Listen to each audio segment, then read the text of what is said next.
तो चले आगे बढ़ते। प्रधानमंत्री नरेंद्र मोदी ने उज्जैन में महाकाल कॉरिडोर के पहले फेज का उद्घाटन किया है। इससे पहले पीएम ने महाकाल मंदिर में पूजा अर्चना की। प्रधानमंत्री ने गर्भगृह में मंत्र जाप किया। इस मौके पर राज्यपाल मंगूभाई पटेल, मुख्यमंत्री शिवराज सिंह चौहान, केंद्रीय मंत्री ज्योतिरादित्य सिंधिया भी मौजूद रहे। इस खास मौके पर महाकाल मंदिर और पूरे महाकाल लोक को फूलों से सजाया गया। इसके साथ ही चप्पे चप्पे पर सुरक्षा कर्मियों की तैनाती की गई। महाकाल कॉरिडोर के उद्घाटन के बाद प्रधानमंत्री ने एक जनसभा को संबोधित किया। इस दौरान पीएम ने कहा कि उज्जैन भारत की भव्यता के नए कालखंड का उद्घोष कर रहा है। प्रधानमंत्री ने उज्जैन में जनसभा को संबोधित करते हुए कहा कि महाकाल की रेखाएं भी मिटा देते हैं। उन्होंने कहा कि महाकाल की नगरी प्रलय के प्रहार से मुक्त है।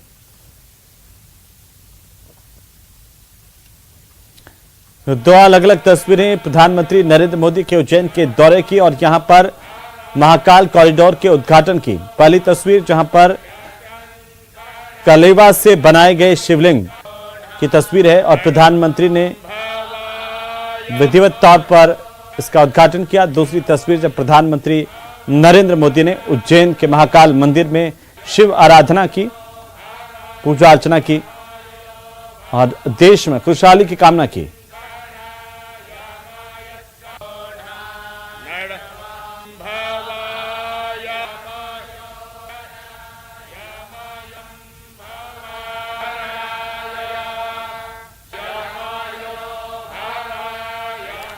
तो वहीं पवित्र नगरी उज्जैन में महाकाल लोक का प्रधानमंत्री मोदी ने लोकार्पण कर दिया। महाकाल लोक के नंदी द्वार पर बने 16 फीट ऊंचे शिवलिंग की प्रतिकृति के अनावरण के साथ ही महाकाल लोक का यह दिव्य रूप दुनिया के सामने आ गया। लोकार्पण से पहले पीएम मोदी ने महाकाल मंदिर के गर्भगृह में विशेष पूजा अर्चना की।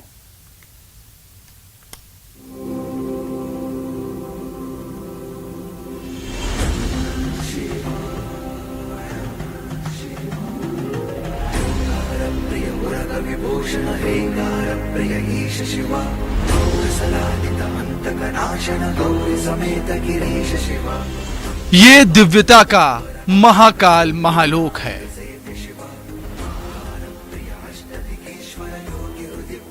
ये आस्था का सुरमई बोध है। ये अद्भुत, अलौकिक, अविस्मरणीय पल है।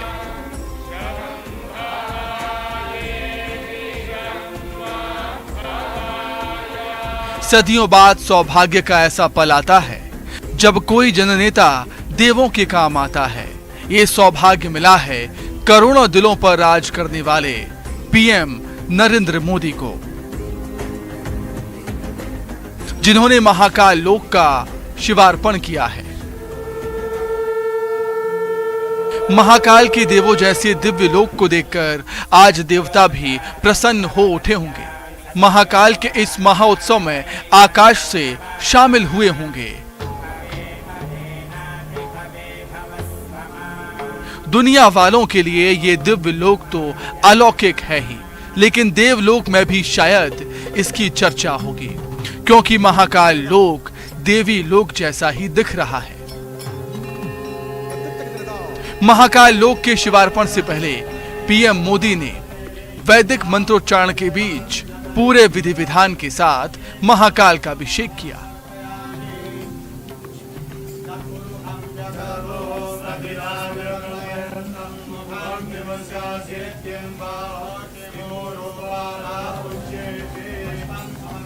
महाकाल का गर्भगृह भी खास फूलों से सजाया गया था।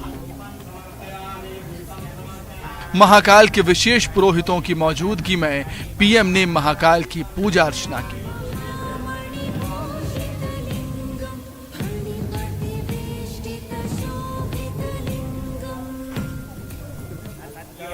महाकाल की विधि विधान से पूजा अर्चना के बाद उन्हीं के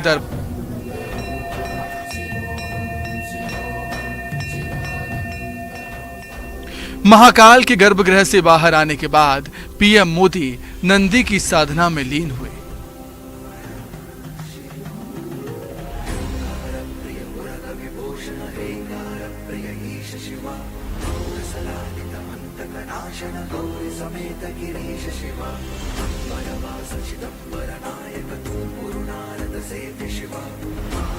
महाकाल के दरबार के बाहर बने नंदी की मूर्ति के करीब बैठकर थोड़ी देर ध्यान में लीन हुए।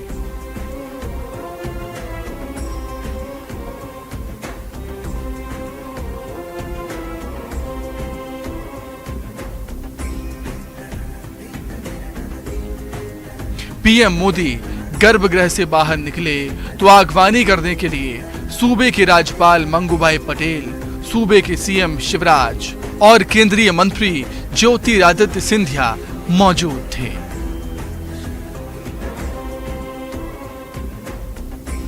Bureau report, news 18 Madhya Pradesh Chhattisgarh.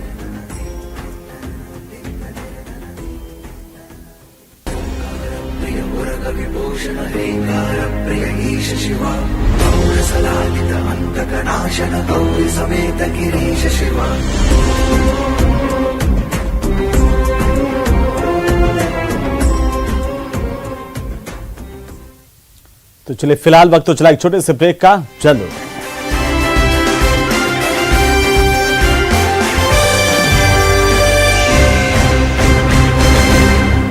Headlines presented by पेट सफा आयुर्वेदिक चूर्ण।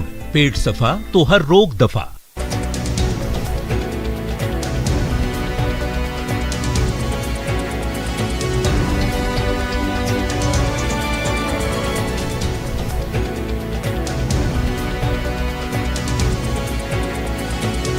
हेडलाइंस प्रेजेंटेड बाय पेट सफा आयुर्वेदिक चूर्ण। पेट सफा तो हर रोग दफा। प्रधानमंत्री नरेंद्र मोदी आज उज्जैन में महाकाल लोक का उद्घाटन करेंगे। उज्जैन का महाकाल लोक बेहद भव्य और अद्भुत बना है। पीएम मोदी महाकाल मंदिर में पूजा के बाद इसे राष्ट्र को समर्पित करेंगे। सीजेआई यूयू दलित ने जस्टिस डीवाई चंद्रचूड़ का नाम अपने उत्तराधिकारी और भारत के नए सीजेआई के लिए नामित किया था। 9 नवंबर को जस्टिस डीवाई चंद्रचूड़ देश के 50वें मुख्य न्यायाधीश के तौर पर शपथ लेंगे। कांग्रेस सांसद राहुल गांधी ने पार्टी की भारत जोड़ो यात्रा के 34वें दिन की शुरुआत कर्नाटक के चित्रदुर्ग से की है।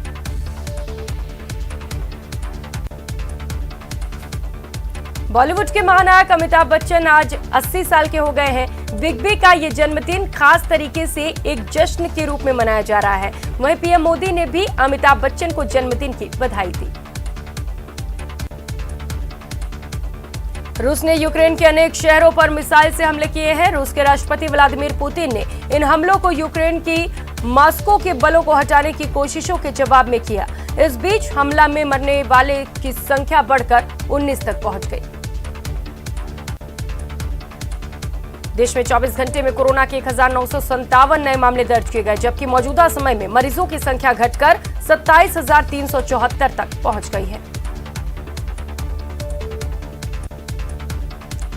जयपुर में 108 साल की बुजुर्ग महिला का पैर काटने के मामले में पुलिस ने हत्यारे को गिरफ्तार किया, तो वहीं बुजुर्ग महिला की एसएमएस हॉस्पिटल में इलाज के दौरान मौत हो गई।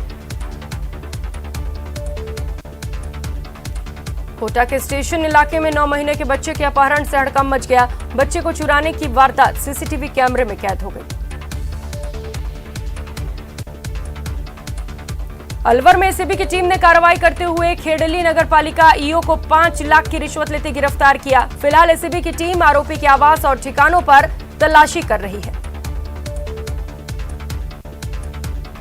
अलवर जिले के बानसूर के हरसौरा थाना क्षेत्र के नांगल लाखा गांव में 2 गुटों में झगड़ा हुआ, जिसका वीडियो अब सोशल मीडिया पर वायरल हो रहा है। चूरू के गांव की युवती के साथ हुई दरिंदगी के बाद गंभीर हालत में उसे अस्पताल के आपातकालीन वार्ड लाया गया, जहां उसका उपचार जारी है। उदयपुर के अश्विनी बाजार में चलती कार में अचानक आग लग गई। हालांकि व्यापारियों की सूझबूझ के चलते एक बड़ी घटना होने से टली। तो चलिए ब्रेक के बाद एक बार फिर से आपका स्वागत है। लंपी संक्रमण के कारण त्योहारी सीजन आते ही बाजार में दूध की किल्लत मचने लगी है। ज्यादा कीमत चुकाने के बावजूद बाजार में अच्छी क्वालिटी का दूध नहीं मिल पा रहा, लेकिन सरस डेयरी प्रबंधन दूध के मामले में ऑल इज वेल का दावा कर रहा है। आखिरकार इस डेयरी की क्या है हकीकत, देखिए इस खास रिपोर्ट में।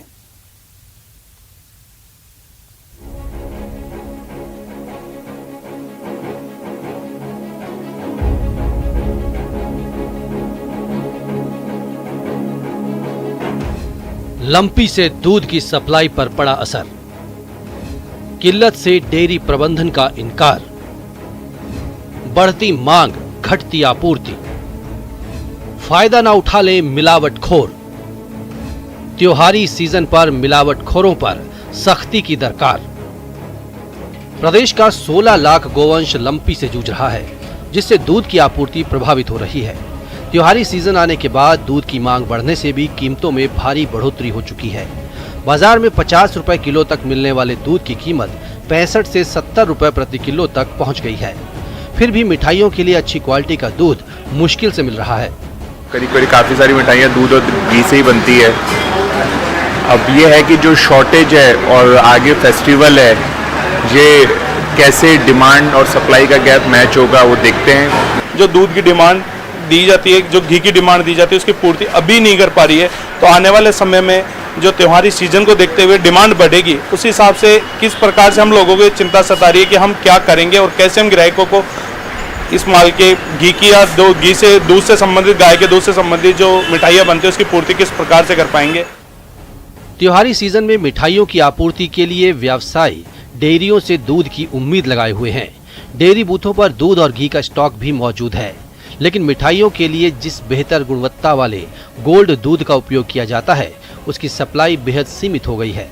दूध की कमी के कारण डेयरी प्रबंधन ने घी की सप्लाई पर भी ब्रेक लगा दिया है। डेयरी प्रबंधन लंपी से दूध की सप्लाई में आई कमी की बात तो मानता है, लेकिन ये कहने से भी नहीं चूकता कि कुछ लोग आपदा को अवसर में बदलने में जुटे हैं, यानी काला बाजारी की ताक में हैं। यद्यपि लंपी का वजह से जो प्रोडक्टिविटी का लॉस हुआ है वो ओवर ए पीरियड रिकवर हो जाएगा। इसको मतलब अभी रिकवर होने का बाद भी गाय का जो दूध है वो करीब 20% प्रोडक्शन में ड्रॉप होता है, वो ओवर ए पीरियड वो भी रिकूप हो जाएगा। जो बल्क में लेना चाह रहा है वो बाजार में ब्लैक मार्केटिंग करना चाहता है, इसीलिए हमने बल्क के अंदर नहीं। बल्क में क्या है, जैसे किसी की शादी है तो वो कार्ड लाएगा तो हम बाकायदा उसको घी देंगे, ऐसा नहीं है कि नहीं देंगे, लेकिन हम उसकी एविडेंस चाहिए हमको।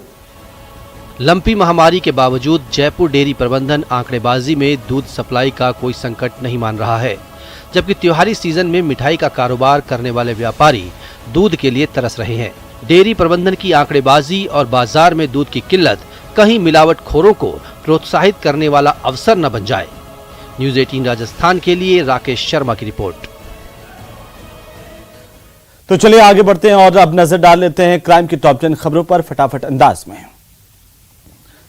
अजमेर के ऋषि घाटी स्थित जगदीशपुरी मंदिर विवाद को लेकर पूर्व पुजारी गोविंद नारायण ने खुद को आग लगा ली। गनीमत रही कि पंडित का पोता मौके पर पहुंच गया, जिसने आग बुझाई, अस्पताल में भर्ती करवाया गया।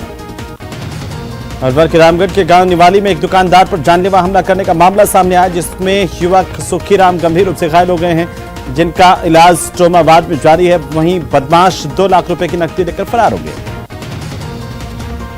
राजधानी जयपुर के कानोता में छात्रा से लूटपाट और अपहरण की कोशिश मामले में पुलिस ने 3 बदमाशों को गिरफ्तार किया, साथ ही अवैध हथियार भी बरामद किए।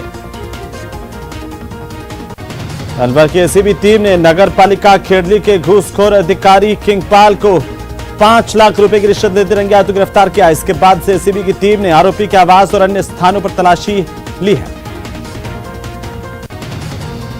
बीकानेर के महाजन थाना इलाके में रेलवे पटरी के पास मिले महिला के अर्धनग्न शव के मामले में एफएसएल की टीम ने घटनास्थल का जायजा लिया, सबूत इकट्ठा किए।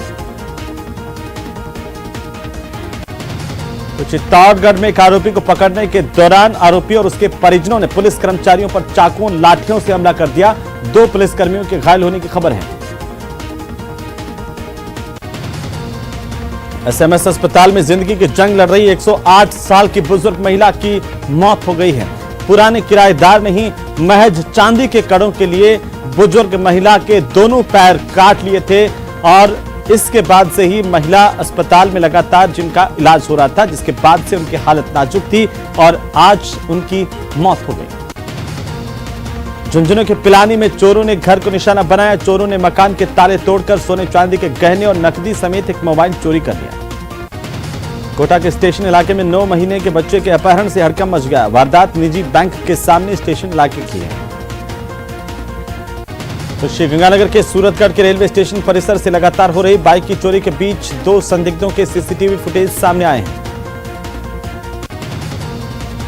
चलिए आगे बढ़ेंगे और इसी बीच इस वक्त की सबसे बड़ी खबर से हम आपको रूबरू करवा दें। बीकानेर से बड़ी खबर मिल रही है। पीबीएम के आईसीयू वार्ड में एक बड़ा हादसा होते होते टल गया है।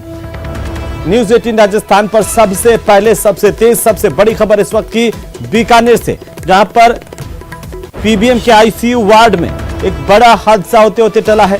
ट्रॉमा सेंटर के फर्स्ट फ्लोर में ऑक्सीजन लीकेज हुआ और इस दौरान मौके पर मौजूद लोगों ने सिलेंडर बाहर फेंक दिया। पीबीएम के अधीक्षक डॉक्टर पीके सैनी ने इस घटना से हालांकि इनकार किया है।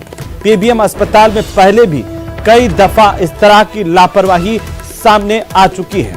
एक बार फिर से लापरवाही दिखाई दी है। और इसी के साथ इस बुलेटिन में फिलहाल इतना ही। आप देखते रहिए न्यूज 18 राजस्थान। नमस्कार।